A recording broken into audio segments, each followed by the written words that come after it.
gihatag ang iyang bugtong anak nga si Kristo Jesus. Aron kinsa tong mutuo mosalig ni Kristo Jesus, dili na siya malaglag ngadto sa impierno.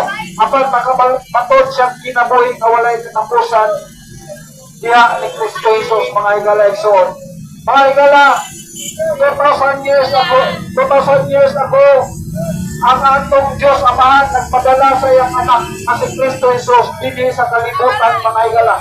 Muna nga sa pagkatao sa atong Ginoong Diyos o manluluwas na si Kristo Jesus dinhi sa kalibutan, mga higala. Adunay dako nga kalipay sa tibuok kalibutan. So there is a great joy in the whole world, mga higala.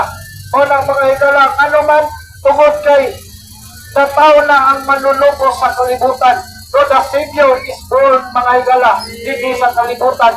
Apan ang pangutana, mga higala, kaya ang manluluwas o ang si Kristo Jesus na tao man din sa kalibutan, mga higala, ang manlulubos na tao naman din sa kalibutan. Ang pangutana, mga higala, nagitubos ka na ba ni Kristo Jesus? Iluwas ka na ba ni Kristo Jesus? Muna ang nakupang-utan ng mga higala, kay na tao naman ang manluluwas hindi sa kalibutan na si Kristo Jesus. Muna, mga higala, kung ikaw wala pa nasayon sa kaluwasan, naghihatag sa atong Ginoong Diyos o manluluwas na si Kristo Jesus, akong ipaambit ka ninyo ang the 4 points on how to be saved. Ang 4 na puntos kung unsahon maluwas ang kalag sa tao. Number 1 o number 2 ni mga higala, nag-isgot kini siya sa usa ka realidad sa kinabuhi sa tao. O sa number 3, nag-isgot kini siya sa gugma sa Dios about the love of God.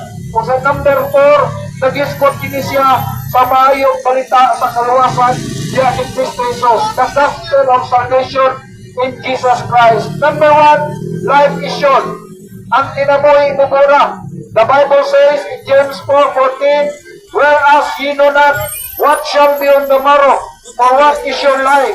It is given the people that appeareth for a little time, and then vanisheth away. Mga higala, ang Biblia nag-ingon saglit na mo wala masayon, kung unsa ang may tabor sa ugma. Kay unsa ba ang inyong kinabuhi, kinisama sa inalisnaw nga aso, nga nagapakita sa bugong nga panahon, o kunya mahanaw lamang.